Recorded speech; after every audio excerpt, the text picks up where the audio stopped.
नमस्कार। कहते हैं कि संवाद और समन्वय पर लोकतंत्र आधारित है और आज के समय में जब ख्वाबों पर चौकसी हो, विचारों पर पहरा लगा हो और अभिव्यक्ति को आए दिन कटघरे में खड़ा किया जाता हो तो संवाद की प्रासंगिकता और ज़्यादा बढ़ जाती है। अब देखिए, यूँ तो कहते हैं कि सत्ता पक्ष के साथ संवाद साधना बहुत ही कठिन काम है, पर मैं कहूँ कि कांग्रेस की दो पीढ़ियों के बीच में संवाद या संपर्क होना बहुत ही आसान है। तो हमने सोचा कि क्यों ना एक कार्यक्रम आप लोगों के लिए बनाया जाए, कुछ इस तरह रचा जाए कि कांग्रेस की दो पीढ़ियां बैठकर कुछ ज्वलंत मुद्दों पर, कुछ दिलचस्प विषयों पर अपनी राय साझा करें, एक दूसरे से बातचीत करें, चर्चा करें, ताकि कुछ नई पुरानी यादें ताज़ा हों, कुछ खट्टी मीठी यादें ताज़ा हों और एक नया विमर्श निकल कर आए। तो इसी चर्चा, इसी बातचीत के लिए आज मैं रागिनी नायक, कांग्रेस की राष्ट्रीय प्रवक्ता, और आदरणीय सलमान खुर्शीद साहब, जिनकी तारीफ में, या मैं कहूँ कि जिनका परिचय देते हुए मुझे ये कहना पड़ेगा कि कलम ना हो तो लहू तर्जुमा नहीं होता, इस दौर में आंसू जुबा नहीं होता, और जहाँ जाएगा वहीं रोशनी फैलाएगा, क्योंकि किसी चिराग का अपना मकान नहीं होता। तो एक बहुत ही बहुआयामी व्यक्तित्व के धनी, जिन्होंने जीवन में बहुत किरदार अदा किए, बहुत अलग अलग रोल बड़ी जिम्मेदारी के साथ निभाए, उनसे अलग अलग विषयों पर चर्चा करना मैं समझती हूँ आज एक बहुत ही सुखद अनुभव होने वाला है। तो पहली बात, सलमान जी, आप एक बड़ा ही लंबा सामाजिक और राजनीतिक जीवन आपने तय किया। शुरू करते हैं आपके स्कूल से, जहां आप हेड बॉय रहे, क्रिकेट टीम के कप्तान रहे, फिर दिल्ली यूनिवर्सिटी के सेंट स्टीफन कॉलेज से ऑक्सफोर्ड तक का सफ़र तय किया, और सिर्फ पढ़ा ही नहीं, ट्रिनिटी कॉलेज में पढ़ाया भी। वापस बुलाए गए, और बताएं किस काम के लिए बुलाए गए, कि इंदिरा गांधी जी के प्राइम मिनिस्टर्स ऑफिस में आप कार्यरत रहे, और वही शायद उसके बाद आपने सोचा कि अब अपनी प्रैक्टिस शुरू की जाए, और फिर उसके बाद भी एक लंबी कहानी है, आप उत्तर प्रदेश कांग्रेस कमेटी के अध्यक्ष रहे, आप नरसिम्हा राव सरकार में MOS कॉमर्स रहे, आपने देश के कानून मंत्रालय और विदेश मंत्रालय को बखूबी निभाया, संभाला। एक समय था जब आप खुद युवा पीढ़ी का प्रतिनिधित्व कर रहे थे, and now you belong to the older generation of the Congress party. तो नई और पुरानी पीढ़ी के बीच का संबंध, उनका तारतम्य आप कैसे देखते हैं, और ये जानते हुए that the only constant thing in the world is change, और शायद परिवर्तन संसार का नियम है, एक जनरेशनल शिफ्ट कितनी अनिवार्य है, और क्या वो हमेशा से जनरेशनल शिफ्ट बहुत स्मूथ रही है? देखिए, बड़ा मार्मिक करने वाली ये एक गाथा का आपने विवरण कर दिया। मैं जब मैं आया, राजनीति में आया या सार्वजनिक जीवन में आया, तो उस समय एक बहुत महत्वपूर्ण कदम मेरा जो था मिस हो चुका था। अच्छा। वो महत्वपूर्ण जो कदम है, वो जो स्टूडेंट पॉलिटिक्स होती है, जो युवा नेतृत्व जहाँ मिलता है, जहाँ उभरता है, वहाँ मुझे राजनीति करने का कोई अवसर नहीं प्राप्त हुआ। सेंट स्टीफन कॉलेज में मैंने एक चुनाव लड़ा था, प्रेसिडेंट का चुनाव लड़ा था, उसकी कुछ परिस्थितियाँ थी और वो चुनाव में नहीं जीत पाया, क्योंकि वहाँ रेजिडेंट्स वर्सेस नॉन रेजिडेंट्स का एक बिखराव होता है। एक आज भी है, मुझे लगता है शायद आज भी है। लेकिन पहली दफ़ा मुझे वो अनुभव हुआ कि जब भी आप कहीं किसी क्षेत्र में या किसी भी लेवल पर आप चुनाव लड़ते हैं, तो वहाँ पहले से एक नाकाबंदी होती है, जिससे विवश होकर लोग वही करते हैं जो होता चला आ रहा है। और कभी कभी एक कोई व्यक्ति ऐसा आता है जो उसको भलांग कर, उसको तोड़कर एक नई व्यवस्था पैदा करता है। लेकिन उस वक्त सेंट स्टीफेंस कॉलेज में ये नहीं हो पाया था। उसके बाद मैं ऑक्सफोर्ड गया।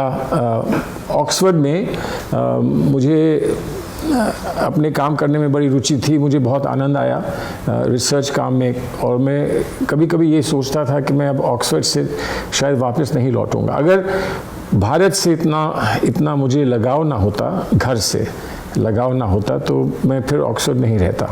और क्योंकि वहाँ का जो जीवन है वो इतना उदार सा जीवन है और इतना संतुष्ट करने वाला जीवन है किसी भी सोचने वाले व्यक्ति को, कि मैं वो छोड़ नहीं सकता था। लेकिन भारत की एक लगाव था, देश से, अपने घर से, परिवार से, तो मैं लौट कर यहाँ आया। जब मैं लौट कर यहाँ आया तो मेरी जो पीढ़ी के नौजवान थे वो राजनीति में आ चुके थे, वो राजनीति में काफ़ी आगे बढ़ चुके थे। बट मैंने ये तय किया कि कुछ दिन प्रधानमंत्री कार्यालय में काम करूँगा, क्योंकि मुझे एक बहुत बड़ा सम्मान मिला जब मुझे वहाँ 28 वर्ष की उम्र पर मुझे वहाँ काम करने का अवसर प्राप्त हुआ। फिर मैं सुप्रीम कोर्ट में गया। सुप्रीम कोर्ट के बाद पहला चुनाव लड़ने का मौका मिला। राजीव जी ने मुझे बुलाकर टिकट दिया। और सच्ची बात यह है कि जिस दिन मुझे मेरे चेंबर से डीपी सिंह और आर के गर्ग का चेंबर था जहां मैं काम करता था, वहां से मुझे संदेश प्राप्त हुआ वहां कि राजीव जी ने बुलाया है, प्रधानमंत्री ने बुलाया है। और मैं गया उनसे मिलने के लिए, तो मेरे पास उस समय खादी के कपड़े तक नहीं थे। आप सुनिए, तो अब मैंने कहा कि मैं उनसे कैसे मिलूं, तो मैंने अपने पिताजी के वार्डरोब में देखा कि कोई उनकी बुशर्ट, खादी की बुशर्ट हो या कुछ मैं उसको पहन सकूं। तो एक मिल गई, वो मैंने पहनकर मैं राजीव जी के यहाँ पहुँचा। तो वहाँ जब बैठा था मैं उनसे मिलने के लिए बाहर बैठा था उनके एंटी रूम में, तो मैंने ये देखा कि मेरी जेब जो है, यहाँ की जेब वो मिसिंग है, जेब निकल चुकी थी, उधर चुकी थी, वो निकल चुकी थी। तो उसको मैं ऐसे याद रखता हूँ कि वो पता नहीं उन्होंने देखा होगा कि नहीं देखा होगा। बहरहाल उनसे छोटी सी चर्चा हुई। उन्होंने कहा कि हम आप चाहते हैं कि तुम लड़ो, चुनाव लड़ो, और मैंने हामी भरी, लेकिन ये कहा कि मुझे मालूम नहीं कि चुनाव कैसे लड़ा जाएगा, और वो सच्ची बात थी। तो उन्होंने कहा कि नहीं, कोई बात नहीं, मैं आऊँगा, हम लोग लड़ाएंगे चुनाव। और फिर मुझे बाहर आकर ये लगा कि उन्होंने ये देखा होगा कि इसकी तो जेब ही नहीं है, तो ये कहीं कुछ रख क्या पाएगा अपनी जेब में। बहरहाल उसके बाद चुनाव हुआ, 6000 वोट से मैं हार गया। उन्होंने फिर मुझे बुलाया और कहा क्या हुआ, तो मैंने कहा साहब 6000 से हार गया। उन्होंने कहा वो 6000 तो कुछ नहीं होते हैं। और 18 महीने बाद फिर से चुनाव हुआ, उसमें मुझे जीतने का अवसर मिला, लेकिन वो नहीं रहे। मुझे सबसे बड़ा दुख इस बात का था कि जिस दिन उनको मेरे कैंपेन में आना था फर्रुखाबाद में, उसके एक दिन पहले वो हमसे छीन लिए गए। और उसके बाद चुनाव लड़ने का मन नहीं था। चुनाव स्थगित हुआ 10-12 रोज़ के लिए, और मैं फर्रुखाबाद छोड़ के दिल्ली आ गया था। चुनाव लड़ने का मन नहीं होता था, क्योंकि जिस दिन उनका देहांत हुआ, उस दिन एक बहुत बड़ी आंधी आई थी जिसमें सारे पोस्टर्स हमारे उड़ गए थे, कहीं कोई निशान नहीं बचा था चुनाव का। और जो मन में एक ठेस थी, एक दर्द था, एक पीड़ा थी कि अब लड़ेंगे तो किसके लिए लड़ेंगे। तो दिल्ली से वापस फर्रुखाबाद जाना ऐसा लगता नहीं था कि संभव होगा कि मैं जा पाऊँगा, लेकिन वापस लौटा, चुनाव लड़ा, जीत गया। और जीतने के बाद फिर सरकार में आ गया। मुझे पता भी नहीं चला कि मैं कहाँ से कहाँ पहुँच गया और कैसे पहुँच गया। मैं एमपी की शपथ लेने से पहले सरकार का मंत्री बन चुका था, लेकिन मुझे कुछ आइडिया नहीं था कि आखिर क्या करना होता है और कैसे करना होता है। और सब कुछ फिर धीरे सीखते गए, देखते गए, लोगों से संपर्क किया, लोगों से संबंध बना। तो मेरी पीढ़ी के लोग जो पहले से राजनीति में आ चुके थे और जो संघर्ष से आए थे, जो स्टूडेंट पॉलिटिक्स से आए थे, उनसे फिर वहाँ दोस्ती हुई, संबंध बने, और तब से अब तक फिर लगातार एक गाथा है जो रुकती नहीं है। कभी खुशी कभी गम दोनों ही देखने को मिला। गम ज़्यादा देखने को मिला, खुशी कम देखने को मिली। लेकिन मैं जब पूरे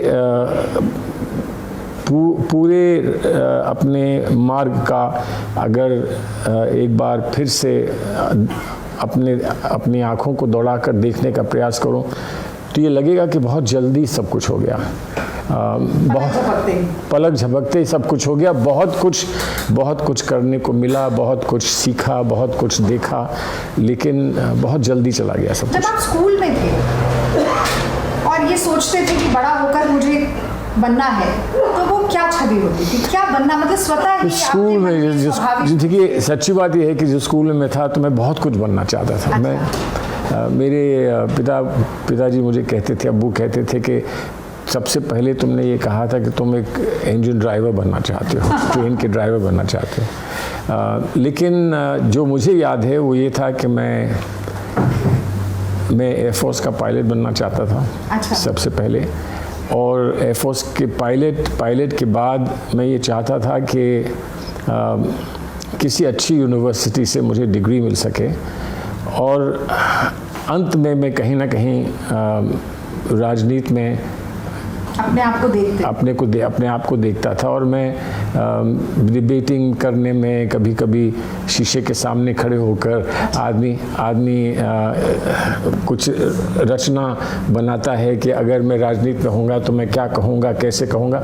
ये वो ज़माना था जब हमने बचपन में पंडित जी को देखा था। राजीव जी जो थे उस समय पूरे विश्व को प्रभावित कर रहे थे, और नौजवान थे और पूरे विश्व को प्रभावित कर रहे थे। उधर जॉन कैनेडी को देखा था। जॉन कैनेडी के अलावा जब यूनिवर्सिटी में थे तो चे गेवारा का बहुत प्रचार हुआ करता था और चर्चा हुआ करती थी। और इनफैक्ट पहले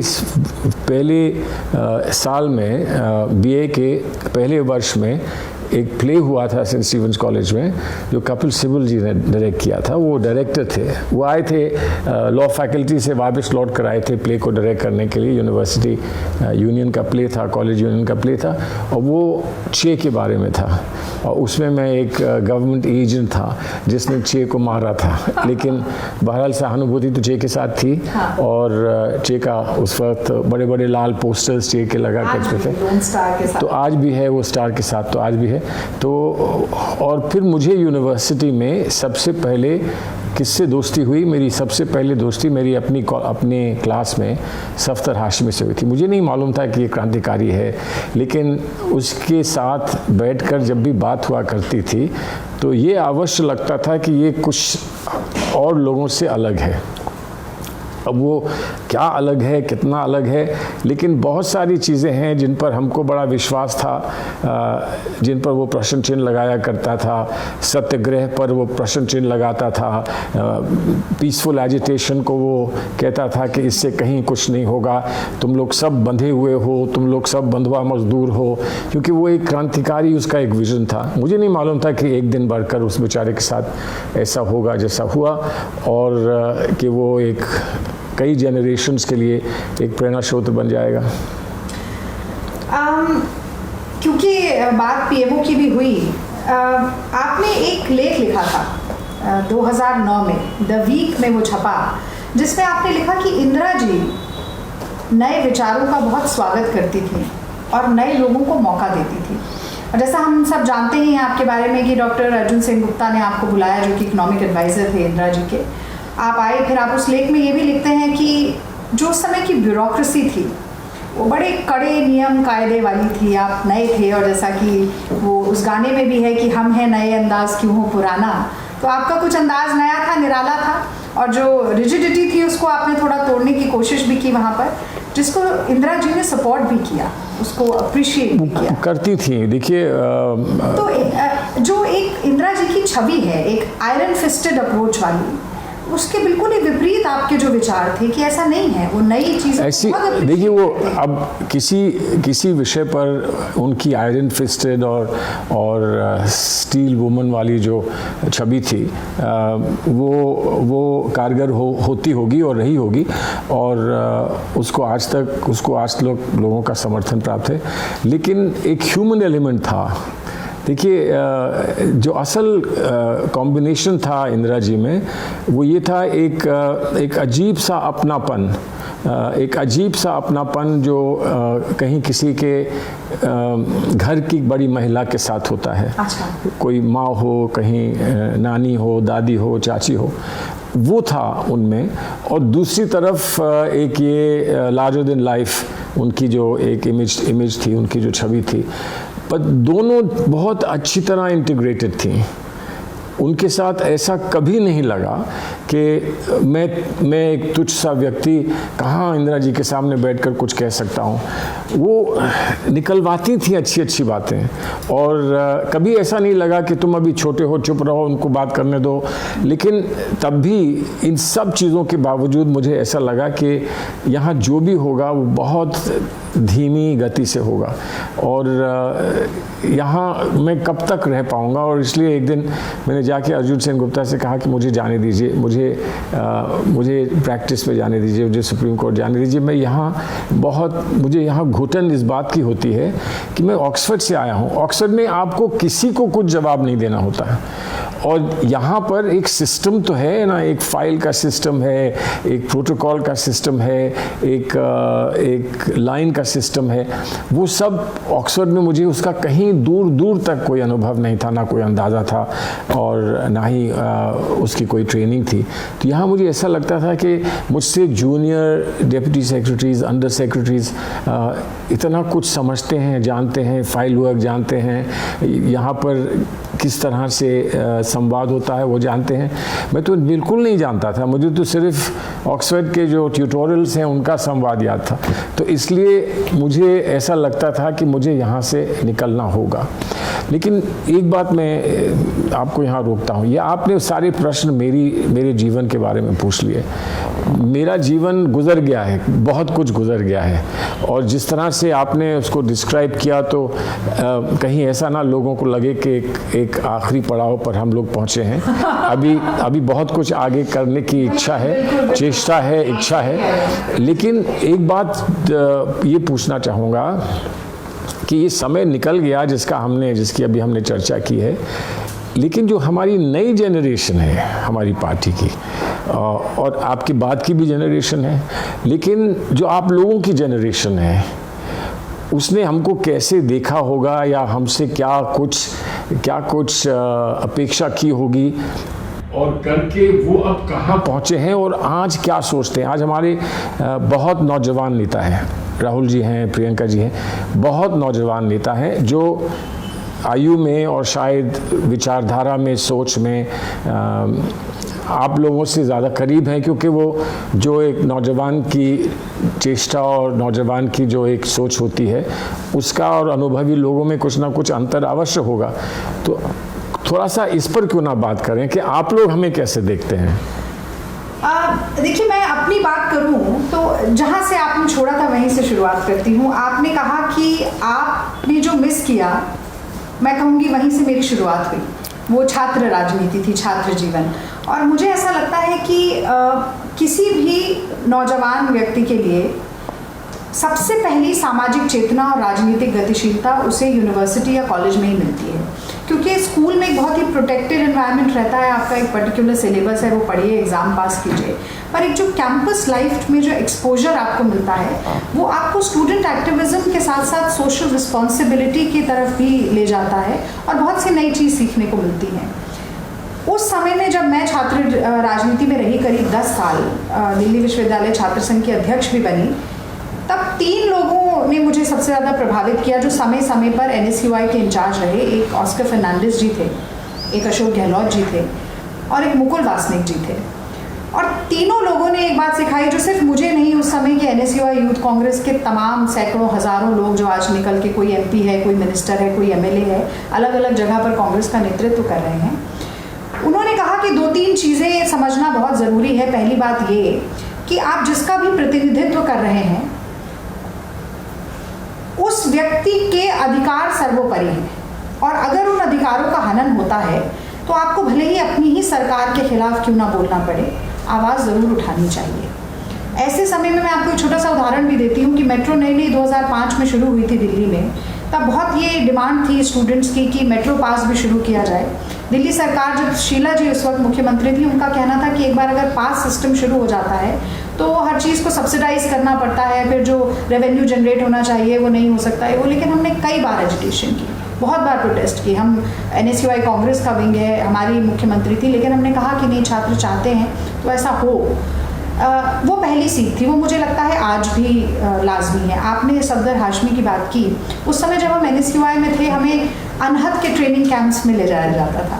वहाँ पे राम पुनियानी बताते थे कि धर्मनिरपेक्षता क्या होती है, गौहर रज़ा हमसे गवाते थे कि ऊंची है परवाज़ हमारी, ऊंची है परवाज़। और विचारधाराओं में फ़र्क क्या है, हम क्यों कांग्रेसी हैं, हम संघी क्यों नहीं हैं, या हम लेफ्ट से क्यों अलग हैं, ये जो अवधारणा है ये वहाँ मुझे लगता है कि वहाँ से हमें वो सीख मिली जो आज भी काम आती है। लेकिन मेरे बाद की जो जनरेशन है, आप कह रहे हैं जो अब 15 साल बाद जो NSUI के यूथ कांग्रेस के लड़के लड़कियाँ आ रहे हैं, मुझे लगता है कि वो विचारधारा से जुड़ाव कहीं ना कहीं कमज़ोर पड़ा है। ये समझना कि हम क्यों हैं, किस तरह अलग हैं, और हम जो भी हैं वो हम उन लोगों के लिए हैं जिनका हम प्रतिनिधित्व कर रहे हैं, वो भावना अगर कम हो जाती है तो मुझे लगता है कि आप राजनीति कर नहीं सकते। तो केवल यदि राजनीति ट्री प्लांटेशन या ब्लड डोनेशन ड्राइव तक सीमित रहेगी तो वो बहुत ज़्यादा जनसेवा वाली राजनीति। तो मैं एक बात पूछूं कि ये समस्या सिर्फ आप लोगों के लिए नहीं है, ये हमारे नई पीढ़ी के लिए नहीं है, ये समस्या हम लोगों के लिए भी है,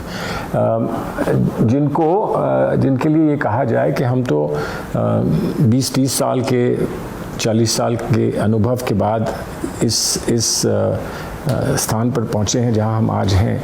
सरकार में भी रहे, सरकार के बाहर भी रहे, विपक्ष की भूमिका भी अदा की। लेकिन क्या आप लोगों को आज वहाँ से जहाँ से आप लोगों की पीढ़ी खड़े होकर हमें देखती है, क्या उनको ऐसा लगता है कि हम घबरा गए हैं? क्या हमने जो मार्ग अपनाया था और जो हमको महात्मा गांधी, जवाहरलाल नेहरू, इंदिरा गांधी जी ने दिखाया था, कि उस मार्ग पे चलने में हम में कोई कोताही आ गई है? क्या वजह है कि हम आज की नौजवानों को वैसे इंस्पायर नहीं कर पा रहे हैं, प्रोत्साहित नहीं कर पा रहे हैं जैसे इन तीन हमारे साथियों का आपने विवरण किया, उन्होंने आपको प्रोत्साहित किया था, या इंदिरा जी ने किया था, सोनिया जी ने किया था। आज हम में क्या कमी है कि हम आपको वैसे प्रोत्साहित नहीं कर पा रहे हैं? आपको क्या लगता है? नहीं, मुझे लगता है कि इसमें समय और काल परिस्थिति इन तीनों चीज़ों का बहुत योगदान होता है। आज की चुनौतियां जो हैं सर, मुझे लगता है कि वो थोड़ी अलग हैं उस समय की चुनौती से। जब आप सत्ता में नहीं होते हैं तब आप अपने आसपास के परिदृश्य को कैसे देखते हैं, और जब आप सत्ता में होते हैं तब आपका क्या नज़रिया होता है, ये अलग है।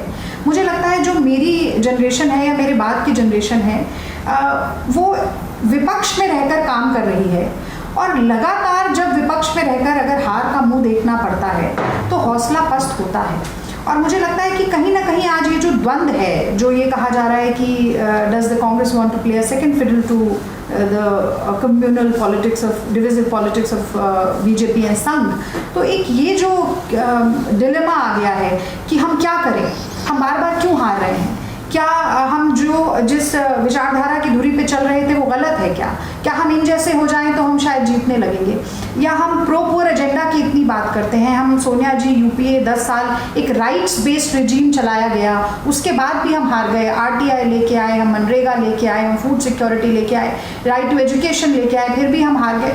तो ऐसे समय में मुझे लगता है कि वो चुनौती आपने शायद उस वक्त ना देखी हो जब से आप राजनीति में आए हैं। तो वो समय काल परिस्थिति के हिसाब से आज की जो पीढ़ी है वो और ज़्यादा बुरे समय से गुजर। इसमें एक बात मैं आपको बताऊं, ये आपने सही कहा कि हमारे समय पे क्या चुनौतियां थीं, क्या परिस्थितियां थीं, और आप लोगों के समय में क्या चुनौतियां और परिस्थितियां हैं।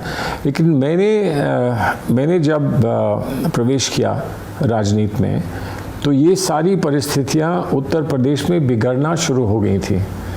पहले चुनाव से लेकर, हम लोग चुनाव जीते, मैं 2 दफ़ा चुनाव जीता, लेकिन मेरे पहले चुनाव से लेकर जो 89 का था, तब से लेकर अभी 2014 में, उसके बाद 2019 में लगातार हमको उत्तर प्रदेश में ये मान के चलिए कि पराजय और पराजय से भी बदतर हमको उत्तर प्रदेश में देखने को मिला। बीच में मैं प्रदेश कांग्रेस का अध्यक्ष रहा, हम लोग 0 से 10 सीटों पर पहुंचे। उसके बाद मैं नहीं था अध्यक्ष, मैं वापस दिल्ली चला आया था। हम लोग बढ़कर 22 पर पहुंचे, जबकर और विपक्षी दल जिसमें बीजेपी वगैरह सबको आप ले लेते तो उनको इतनी बढ़त नहीं मिल पाई थी जितनी आज देखने को मिल रही है। तो पतन वहाँ से हमारा शुरू हुआ था, उत्तर प्रदेश से शुरू हुआ था। और मेरा ये मानना है आज भी कि हमारे नेतागण जब भी हमको फिर से पकड़ के खड़ा कर पाएंगे और हम लोग उनको सहयोग देने के लिए अपने पांव पर फिर से खड़े हो पाएंगे, तो कहीं ना कहीं उसका आरंभ, उसकी शुरुआत हमको करना होगा तो उत्तर प्रदेश से करना होगा। बिना उत्तर प्रदेश के हम भारत में अपना वो वर्चस्व नहीं बना पाएंगे जो हमने पहले कभी देखा है, और उसको बनाने की आवश्यकता है। इस देश को अगर बचाना है तो उसको बनाने की आवश्यकता है। लेकिन कहीं ना कहीं अलग अलग पीढ़ियों में समन्वय की आवश्यकता है। शायद कुछ बात थी जो हम नहीं समझ पाए, जो आप लोगों की पीढ़ी हमको समझाए। कुछ बात है जो आपकी पीढ़ी को हम नहीं बता पाए, जो अब बताने की आवश्यकता है।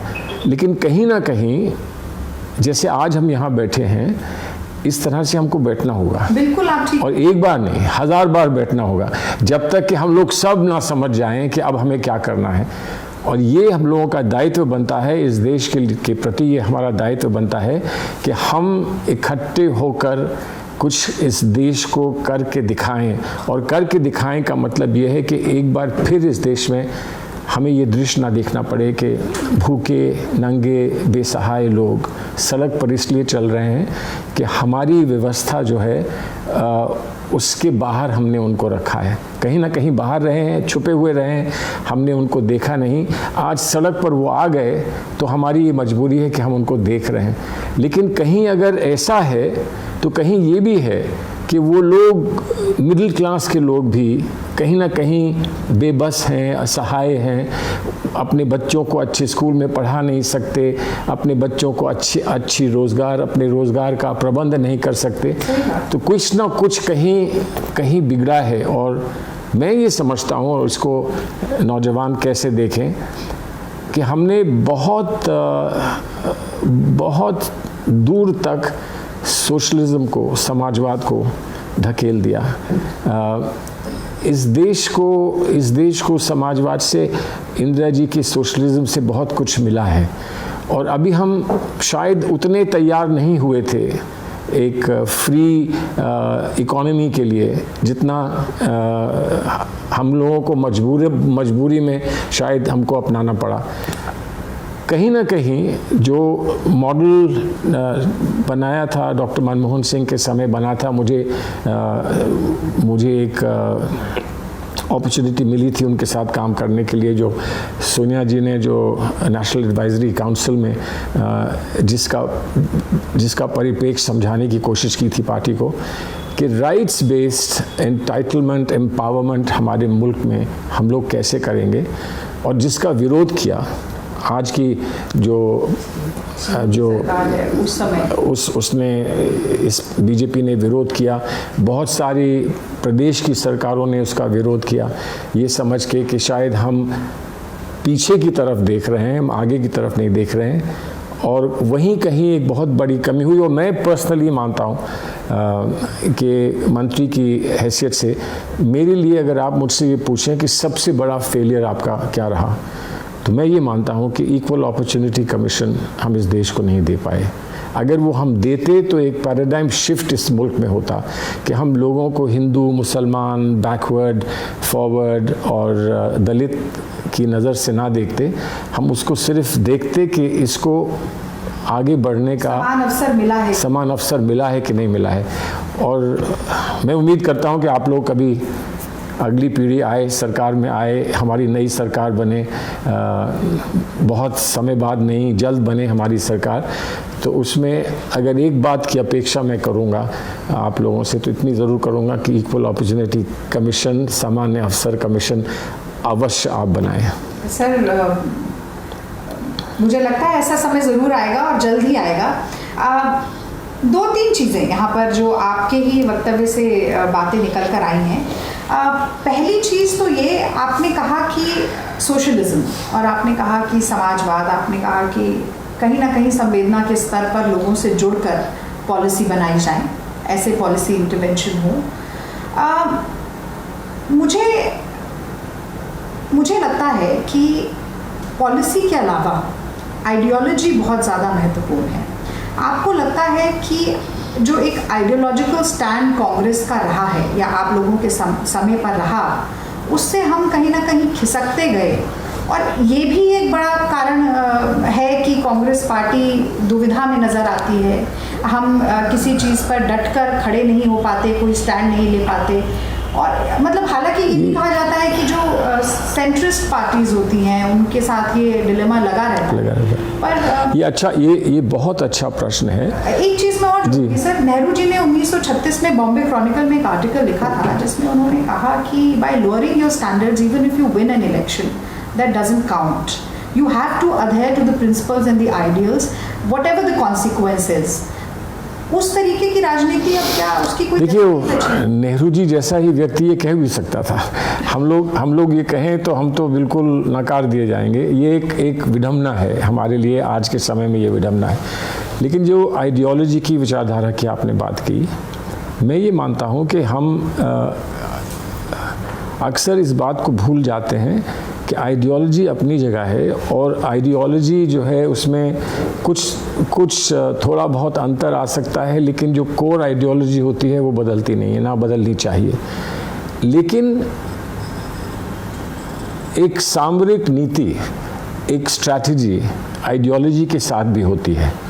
आज क्या हो गया है कि अगर हम सिर्फ आइडियोलॉजी की बात करें तो बहुत सारे उस आइडियोलॉजी के पहलू हैं जिसका शोषण करते हैं हमारे विरोधी। और जब मैं कहता हूं हमारे विरोधी, तो उसमें भारतीय जनता पार्टी भी है और भी विभिन्न दल हैं जिन्होंने समय समय पर हमको ठेस पहुंचाई है। दिल्ली की बात अगर करें तो दिल्ली में हमको ठेस पहुंचाई, उत्तर प्रदेश में हमको ठेस पहुंचाई, असम में हमको ठेस पहुंचाई, बंगाल में हमको ठेस पहुंचाई। तो सिर्फ बीजेपी नहीं है, और अन्य दल भी हैं जिन्होंने हमारी आइडियोलॉजी के पहलुओं का शोषण किया और हम पे आरोप लगाए कि आप अपीजमेंट कर रहे हैं, आप सिर्फ अल्पसंख्यकों के लिए अपनी बात कहते हैं।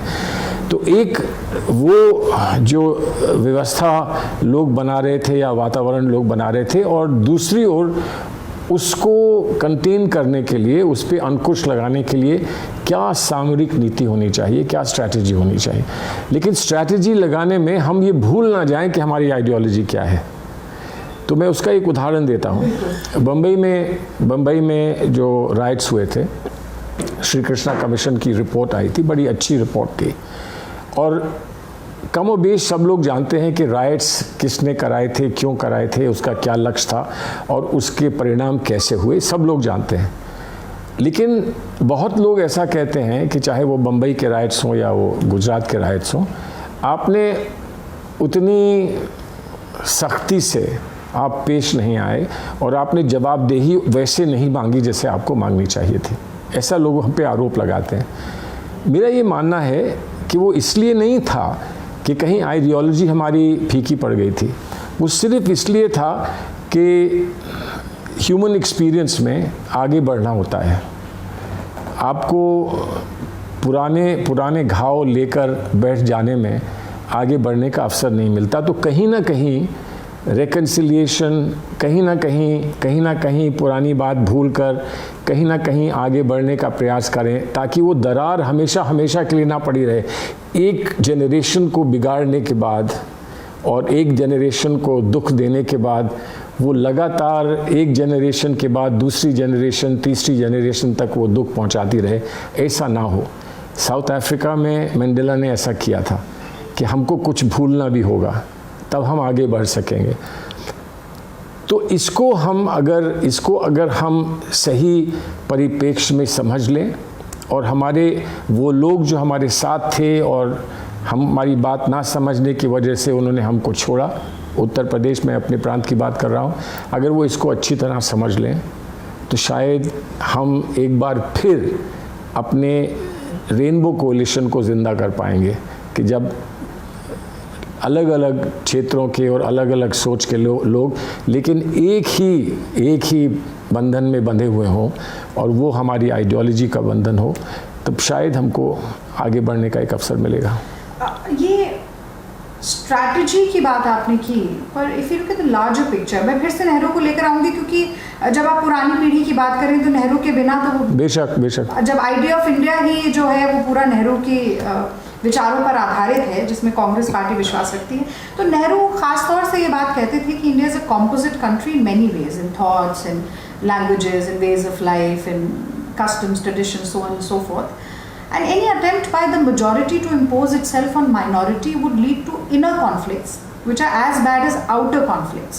And then he goes on to say that if we will ever have a united India in the real sense, in the inner sense, then we have to work towards the psychological integration of the people. तो आपको लगता है कि ये psychological integration पिछले 70 साल में हुआ है, और यदि हुआ है तो अब कमज़ोर पड़ रहा है, और आगे होने के लिए क्या करना होगा? क्या सिर्फ कांग्रेस ही जिम्मेदार है या फिर ये विभिन्न राजनीतिक दलों की भी जिम्मेदारी है? हम भारतीय जनता पार्टी और संघ को छोड़ भी दें अगर, क्योंकि उनका मूल मंत्र ही पितृभूमि और पुण्य भूमि की बात करता है, तो वो तो सबका साथ सबका विकास सिर्फ नारे के लिए इस्तेमाल करते हैं, उसमें कुछ असलियत तो है। तो ये साइकोलॉजिकल इंटीग्रेशन क्या भला है, कैसे होगा? देखिए, मैं ये मानता हूँ कि साइकोलॉजिकल इंटीग्रेशन हुआ है और हमने देखा है। मैंने पार्टीशन के बाद के जो हालात थे वो स्वयं नहीं देखे, लेकिन उसके बारे में घर के लोगों से सुना है, बहुत पास से उसका अनुभव किया है कि जो उन लोगों की बातें थी उसको मैंने घर में सुना, या फिर पुस्तकों में पढ़ा है जो पार्टीशन के आफ्टरमाथ की जो सिचुएशन थी, दिल्ली कैसा रहा होगा 1947 में और आज का दिल्ली क्या है, ये सब देखने को मिला। हमें बाबरी मस्जिद के विध्वंस के समय इस देश में क्या वातावरण था वो देखने को मिला, लेकिन हर बार और बार ऐसा लगा कि चाहे वो 84 के राइट्स हों, इंदिरा जी के असैसिनेशन के बाद के, या वो बम्बई के 93 के राइट्स हों जो कि बाबरी मस्जिद के विध्वंस के बाद हुए, कहीं ना कहीं लोग उनसे अपने आप को ऊपर उठाकर फिर से वापस जुड़ते थे। मैंने दिल्ली के बहुत सारे छोटे राइट्स देखे जब मैं नौजवान था, तो जामा मस्जिद के और बल्ली मारान के आसपास राइट्स देखे। बल्कि मुझे याद है कि हम इंदिरा जी को पहली बार, इंदिरा जी चुनाव हारी थी और उसके बाद राइट्स हुए थे, और राइट्स में हम पहली बार इंदिरा जी को लेके गए थे वहाँ, और मैंने गुलाब की पंखड़ियाँ बरसती हुई देखी उन पर जामा मस्जिद में, और इमाम साहब बाहर निकल के सीढ़ियों पे आ गए थे इस उम्मीद में कि किसी तरह से इंदिरा जी बढ़कर उनसे मिलने, और वो हुआ कि इंदिरा जी बढ़कर उनसे मिली थी, और वो व्यक्ति जिन्होंने इंदिरा जी का विरोध किया था। तो वो देखा कि बिल्कुल बटे हुए मोहल्ले 10 दिन, 20 दिन, 1 महीने बाद फिर मिल जाते थे, फिर लोग वैसे जीते थे जैसे वो सदियों से जी रहे थे। ये बार देखा, इसको बम्बई में देखा, इसको गुजरात में मैंने इतनी करीब से नहीं देखा, लेकिन मैंने उत्तर प्रदेश में जगह इस बात को देखा। तो लोग फिर से आ जाएंगे। Do you believe the essential social fabric of this country is secular? I'm absolutely 100% convinced it is secular. But at what time, किस समय पर किसका दायित्व बढ़ जाता है बहुसंख्यक और अल्पसंख्यक के बीच में, कब किसका दायित्व बढ़ जाता है, वो शायद समय पर उसमें अंतर आ जाता है। लेकिन हम लोग हैं सेक्युलर, बुनियादी तौर पर हैं सेक्युलर, और इसी वजह से मुझे विश्वास है कि हमारी पीढ़ी के बाद आप लोगों की पीढ़ी को एक सेक्युलर हिंदुस्तान हम लोग सौंप के जा पाएंगे, ऐसा मेरा विश्वास है। इसीलिए सर मुझे लगता है कि विचारधारा हमारी किसी भी पॉलिटिकल एक्शन का पिवटल पॉइंट होना चाहिए। I mean you'll have to have a sound ideological basis, otherwise वो हमेशा ये रहेगा कि थोड़ा सा ऐसा कर लें तो शायद जीत जाएं, थोड़ा सा वैसा कर लें तो शायद जीत जाएं। एक कहावत है, uneasy lies the head that wears the crown। तो जो क्राउन ऑफ सेक्युलरिज्म आपने और हमने और हमारे पहले आने वाले लोगों ने और हमारे बाद में आने वाले लोगों ने पहना है, वर्चुअली पहना है, स्पिरिचुअली पहना है, वो उस क्राउन का दायित्व भी है, उस क्राउन का बोझ भी है, उस क्राउन की एक अपेक्षा भी है, उस क्राउन का एक वायदा भी है कि इसको हमें निभाना है। जो वादा किया वो निभाना पड़ेगा। एक जल्दी से मैं आपसे सवाल और पूछना चाहती हूँ। 1999 में आपका एक बहुत ही बढ़िया डिस्कशन हुआ था टाइगर पटौदी के साथ, जो छपा भी था, और उसमें आप चर्चा करते हुए आपने ये कहा कि you generally feel very disconcerted about the fact that politics and politicians have been stereotyped and typecasted, और वो कुछ इस अंदाज में कि बहुत बार लोगों को ये कहा जाता है कि you're not political enough, या ये कहा जाता है कि अरे आप तो भैया इस तरह से सोचते हैं, आप राजनेता हो ही नहीं सकते।